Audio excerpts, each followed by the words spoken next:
also wanted to speak on burnout and how we are giving of our energy, our time, our presence, and how others can, on purpose or not so much on purpose, well, sometimes we'll never know, they will take and take and take and take and essentially harvest your energy, and you'll give and give and give, and in the end you'll end up burnt out and they toss you away and get the next person. So we must focus on having strong boundaries, strong awareness, higher emotional intelligence, so where we can pick up on certain things, and then also where we find our voice and we can say, I'm good, no, that's enough, and also understand that no is a complete sentence. You do not owe anyone anything, and no one is entitled to your energy, to your time, to your space. No one, not even your employer. Just because they pay you doesn't mean that they're entitled to run over you and run through your boundaries. You're allowed to say, this is okay and that is not okay, especially when you're feeling overwhelmed and burnt out.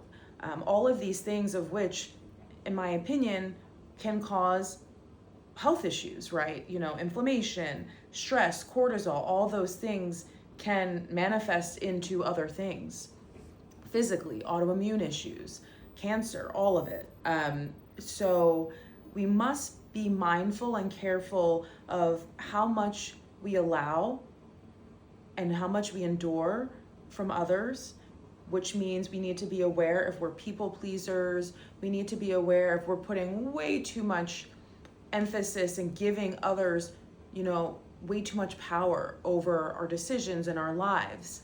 And I always say this, what my career of 15 plus years has taught me, and if you don't know, you haven't been on my LinkedIn or whatever, I was a musical theater performer from 18 to like 22, 23. And then I, moved into the corporate world of finance, hedge funds, and, where I am now.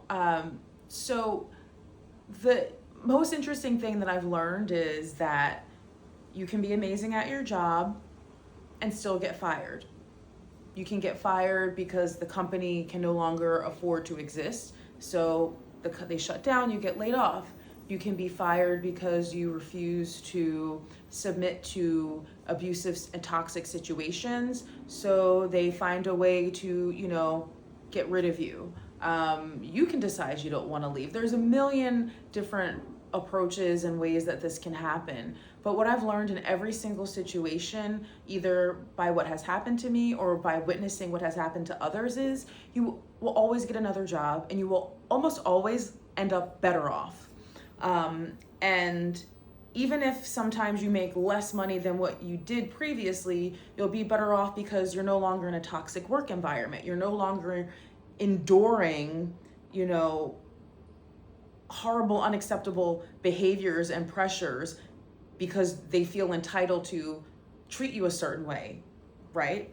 So you may get paid $10,000 or $15,000 less, but your whole life and experience is stress-free, right? I've had jobs where like the adrenaline, and I'm amazing at my job. And I mean that, and I can say that because I am. And you should be able to say, I am amazing at X, Y, and Z, and not be like, oh, you don't need to be, humble about facts, in my opinion. So, there would be times where I'm just, even though I'm amazing, and it's because the environment that you're in will make you behave certain ways, especially if you're not cognizant and aware enough to see the dynamics of what's going on and, who's playing what on you and around you. And now I move through where if it doesn't work out, I'll just get another job. Because it's not that serious and it's not that deep, right? I'm never going to allow anyone to have that much power over my being, my vessel, ever again, to put me in predicaments and treat me like I'm a piece of shit because of their own whatever. Because we don't have to comment on others. They are what they are, they know what they are, and we are who we are, and we are light, right? So we don't have to go their route. So we must protect who and what we are. We must. And this goes for work, relationships, and relationships can mean romantic, friends, family, all of it. Like, you have to protect who and what you are. You have to protect your light always. You cannot allow people to run through you, run over you. You just can't. And you don't have to be rude or mean about it. It's just a matter of fact. No one is entitled to your light. No one is entitled to your energy. No one is entitled to you. No one. So when someone is pushing, and you're setting boundaries and they just want to keep railroading and going over those boundaries, like, that's a sign, and you need to like get out and get away, because that's not going to end well for you. And they don't care, So it's just important to be aware of what we're allowing in and around us, the environments that we're in and around, and what we're allowing in the workplace. It is important to have boundaries. It is important to have time not working. It is important to have time with your friends and your family that don't include being on the phone, answering emails. Nothing is that serious. We are not curing cancer. We are not saving babies. And even if you are doing those things, you have to have downtime. Otherwise, we're like computers and processors.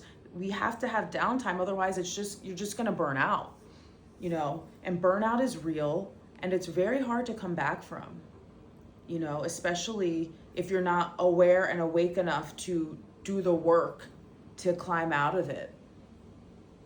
So I challenge you today, this week, this month, this year, and always to set your boundaries and hold to them. Anyone that's worthy enough and respects you will respect them, and they'll get it. And if they don't and they're angry, so let them. Who cares? That's their problem. That's not your problem. Do not allow others to drive you crazy. It is walking distance.